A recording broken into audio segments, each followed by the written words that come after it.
الله أكبر الله أكبر الله أكبر لا إله إلا الله والله أكبر الله أكبر ولله الحمد الله أكبر الله أكبر الله أكبر لا إله إلا الله والله أكبر الله أكبر ولله الحمد الله أكبر الله أكبر الله أكبر لا إله إلا الله والله أكبر الله أكبر ولله الحمد.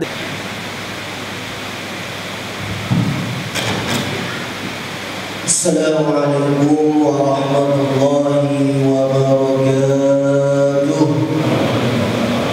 الله أكبر الله أكبر الله أكبر الله أكبر كبيرا والحمد لله كثيرا وسبحان الله بكرة وأصيلا لا إله إلا الله والله أكبر الله أكبر ولله الحمد. لا إله إلا الله وحده صدق وعده ونصر عبده وأعز جنده وهزم الأحزاب وحده. لا إله إلا الله والله أكبر الله أكبر ولله الحمد. الحمد لله الحمد لله الذي جعل للمسلمين عيد الفطر بعد صيام رمضان وجعل عيد الأضحى بعد يوم عرفة. أشهد أن لا إله إلا الله وحده لا شريك له وأشهد أن محمدا عبده ورسوله لا نبي بعده. اللهم صل على سيدنا محمد وعلى آله وأصحابه ومن تبعهم بإحسان إلى يوم الدين. فيا أيها الحاضرون أوصيكم ونفسي بتقوى الله وطاعته لعلكم تفلحون. وقال الله تعالى: يا أيها الذين آمنوا اتقوا الله حق تقاته ولا تموتن إلا وأنتم مسلمون. صدق الله العظيم. Kaum muslimin, jamaah Idul Adha yang dimuliakan Allah Subhanahu wa taala. Hari ini adalah hari yang besar. Hari ini adalah hari yang agung, hari yang diberikan Allah Subhanahu wa taala. Bukan hari yang diciptakan oleh manusia, bukan hari yang diberikan oleh pemerintah, akan tetapi murni pemberian dari Allah Subhanahu wa taala.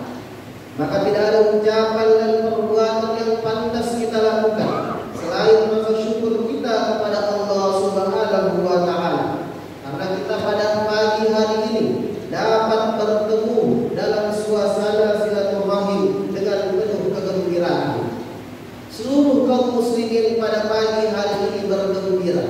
Gembira tidak disambut dengan minum-minuman keras. Kegembiraan kita tidak kita sambut dengan perbuatan-perbuatan dosa dan maksiat, akan tetapi kegembiraan kita sambut dengan ucapan Allahu Akbar,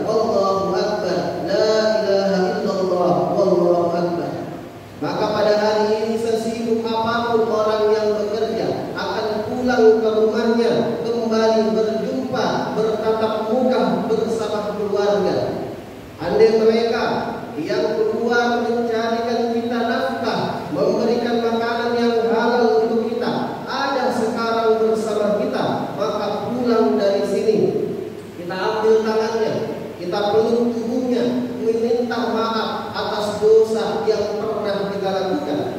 Akan tetapi tidak sedikit keluarga orang tua kita mungkin pada hari ini sudah tidak lagi bersama kita. Mereka tidak lagi duduk bersama kita karena mereka sudah pindah ke alam lain. Karena mereka sudah pindah ke tempat yang berbeda. Akan tetapi senyumnya masih terbayang di wajah kita, tawanya masih teringat di pelupuk mata, tapi dia sudah tidak bersama kita. Apa yang dapat kita lakukan hanya serumpai doa, Allahumma ighfir laha, Allahumma ighfir lahu. Apa yang harus kita doakan? Rabbighfirli wa liwalidayya warhamhuma kama rabbayani shaghira. Allahu akbar, Allahu akbar, la ilaha illallah, wallahu akbar. Di hari yang besar ini, di hari yang besar ini yang terus berulang di tiap tahunnya, ada beberapa hikmah sebagai orang muslim yang harus kita perhatikan. Yang pertama, kita diingatkan bagaimana seorang manusia yang bernama Ibrahim alaihissalam, seorang nabi akan tetapi tidak lepas diuji bertubi-tubi oleh Allah Subhanahu wa taala. Ujian pertama yang dihadapi adalah seorang ayah yang kafir, seorang ayah menyembah berhala yang tidak beriman kepada Allah Subhanahu wa taala. Sebagaimana diabadikan di dalam Al-Qur'an, wa in qala Ibrahim azar, tatkala Ibrahim berkata kepada bapaknya Azar, a'attakhidhu asnaman aliyah, wahai bapakku, pantaskah engkau menyembah berhala-berhala itu? Tapi apa jawaban yang diterima Nabi Ibrahim?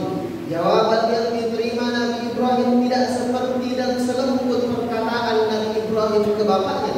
Azar, bapaknya Ibrahim, berkata, la illam tantahi, kalau engkau Ibrahim tidak berhenti menyembah berhala itu, kalau engkau Ibrahim tidak berhenti mengajak beriman kepada Allah, la arjumannaka, maka akan kulempar engkau batu sampai engkau meninggal.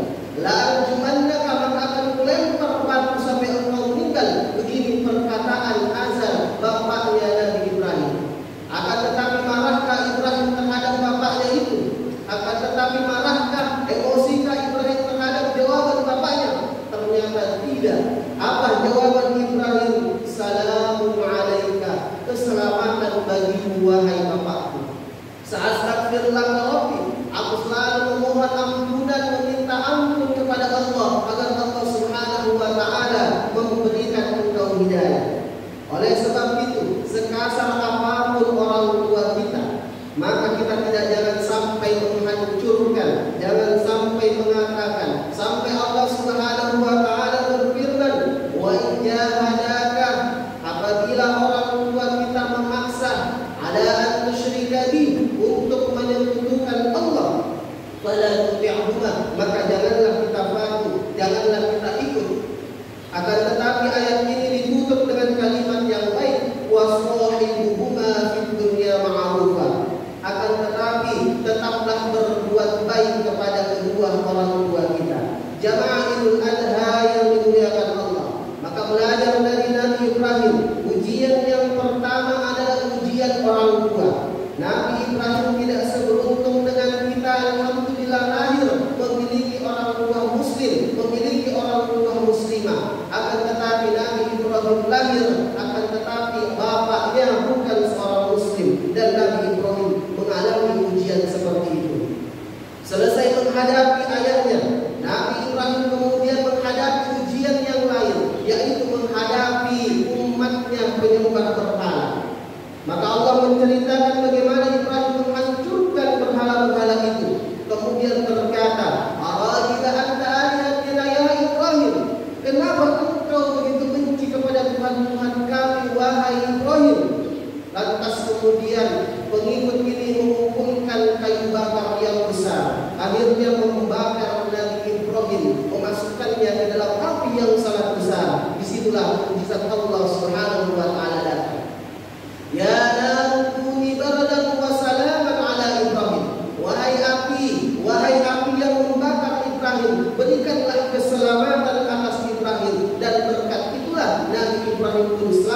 dari kebakaran besar. Ujian orang tua lulus, ujian dibakar oleh pengikutnya pun selamat. Cukupkah ujian yang diberikan oleh Nabi Ibrahim? Ternyata tidak. Sekarang Ibrahim diuji dengan ujian pernikahan. Lama menikah dengan Siti Hajar, tapi tidak dikaruniai anak. Berdoa siang dan malam, doanya pun diabadikan di dalam Al-Quran. Rabbi habli minas shalihin. Ya Allah, berikanlah aku anak yang soleh. Maka ujian pernikahan yang dialami Nabi Ibrahim adalah ingin mendapatkan seorang anak. Lama tidak punya anak, 86 tahun menunggu, barulah diberikan anak oleh Allah. Ditakdirkan mempunyai seorang anak yang bernama Ismail alaihissalam. Ujian menghadapi ayah lulus, ujian menghadapi umat selamat. Sekarang diuji dengan seorang anak. Apa ujiannya? Anak yang sedang lucu, anak yang sedang lembut, itu yang sangat disayanginya, itu yang diminta oleh Allah Subhanahu wa taala. Sebagaimana firman-Nya, qala ya bunayya inni akhafu fi manami anni asbahuka. Wahai anakku Ismail, sesungguhnya aku bermimpi bahwa aku ini menyembelihmu. Fanzur ma tara, bagaimana pendapatmu wahai anakku Ismail? Apa jawaban Ismail? Qala ya abati if'al ma tu'mar. Wahai bapakku Ibrahim, lakukanlah apa yang diperintahkan Allah Subhanahu wa taala. Satajiduni insyaallah minas shabirin. Maka aku akan menjadi anak-anak yang sabar. Maka engkau akan mendapatkan aku termasuk orang-orang yang sabar. Jemaah ibadah yang dimuliakan Allah, Ibrahim adalah model manusia yang diberikan Allah berbagai macam ujian. Dia diuji hari itu, dia diuji anak lulus, diuji istri lulus, diuji umat selamat, diuji ayah pun lulus. Pertanyaannya adalah, kalau kita diuji seperti ini, luluskah kita? Maka kalau hari ini kita diuji dengan anak, diuji dengan harta, diuji dengan kemewahan, luluskah kita seperti lulusnya Nabi Ibrahim alaihissalam? Ini pertanyaan penting bagi umat Islam.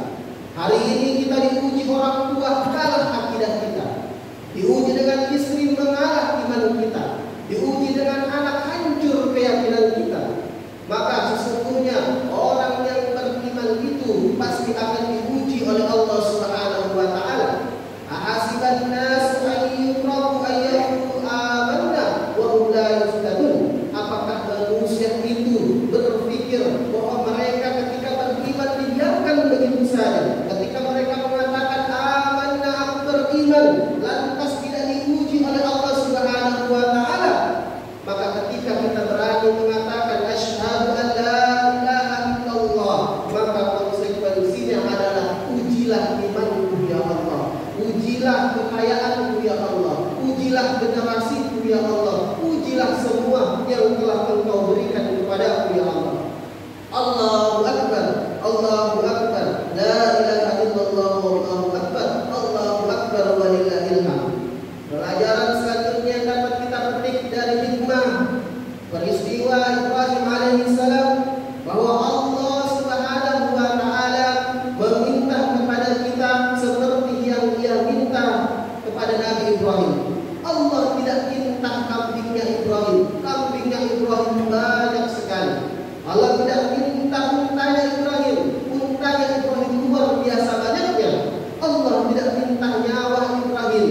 Yang diminta Allah adalah yang Nabi Ibrahim cintai pada saat itu.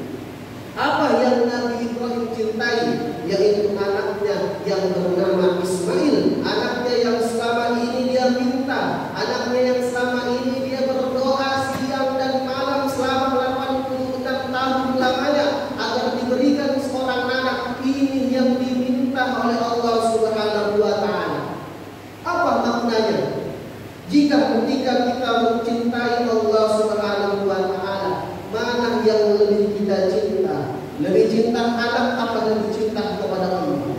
Lebih cinta harta atau lebih cinta kepada Allah? Maka belajar dari Ibrahim alaihissalam, belajar dari kehidupannya. Maka pertanyaan yang paling besar adalah, sudahkah kita memberikan yang paling kita cintai kepada Allah Subhanahu wa Ta'ala.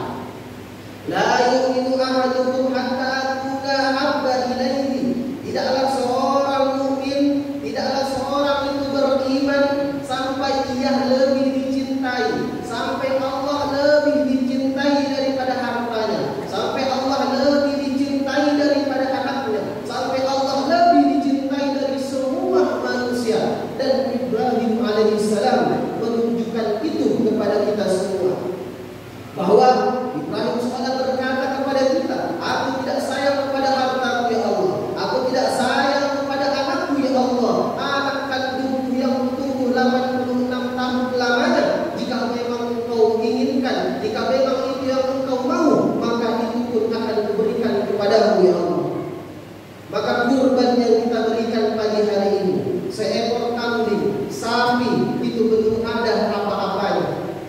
Jangan menyangka sudah beramal banyak, padahal amal kita tak sampai seujung rambutnya Nabi Ibrahim, tak sampai seperti yang Ibrahim lakukan. Amal kita hanya kecil di hadapan Allah dan juga dibandingkan amalnya Nabi Ibrahim alaihissalam. Hari ini, pagi ini kita akan melihat bagaimana umat Islam seluruh dunia, umat Islam seluruh Indonesia semuanya berkorban, tapi tidak satupun yang mengorbankan anak kesayangannya seperti yang dilakukan Ibrahim.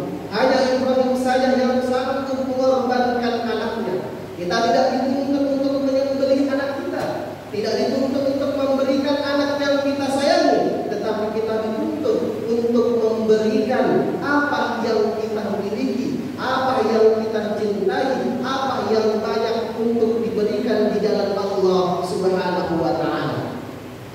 Kul, katakanlah hai Muhammad, in kana aba'ukum wa abna'ukum wa ikhwanukum, kalau kamu lebih cinta dari ayah kamu, kalau kamu lebih cinta dari ibu kamu, kalau kamu lebih cinta pada istri kamu, kalau kamu lebih cinta pada anak-anak kamu, kamu lebih cinta pada bisnis kamu, kamu lebih cinta pada harta-harta kamu, fatarabbasu hatta ya'tiyallahu bi amri, maka tungguhlah sampai datang, maka tunggulah sampai datang perkara Allah yang akan mengambil semua apa yang kita cintai tersebut, dan tidak ada yang dapat menolong di hadapan Allah Subhanahu wa Ta'ala. Pantaslah yauma la yanfa'u malun wala banun, akan datang suatu hari di mana hari itu tidak lagi berguna yang namanya harta, wala banun, tidak lagi berguna yang namanya keturunan dan anak, illa man aqallahu biqalbin salim, kecuali orang yang datang kepada Allah dengan hati yang bersih. Maka kita dengan ikhlas melangkahkan kaki pagi ini, melangkahkan kaki kita menuju Masjid Al-Miftah ini, itu juga merupakan sebuah pengorbanan. Salat sunnah pagi ini pengorbanan. Orang sanggup datang beramai-ramai ke masjid, sampai masjid tidak cukup, datang pada pagi hari ini. Kemudian pertanyaannya adalah, sholat fardu, sholat berjamaah yang lainnya, sudahkah kita lakukan? Orang sanggup menyembelih, banyak orang yang sanggup menyembelih sapi, orang sanggup menyembelih kambing. Pertanyaannya adalah di hari-hari yang lain,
juga soleh ketika orang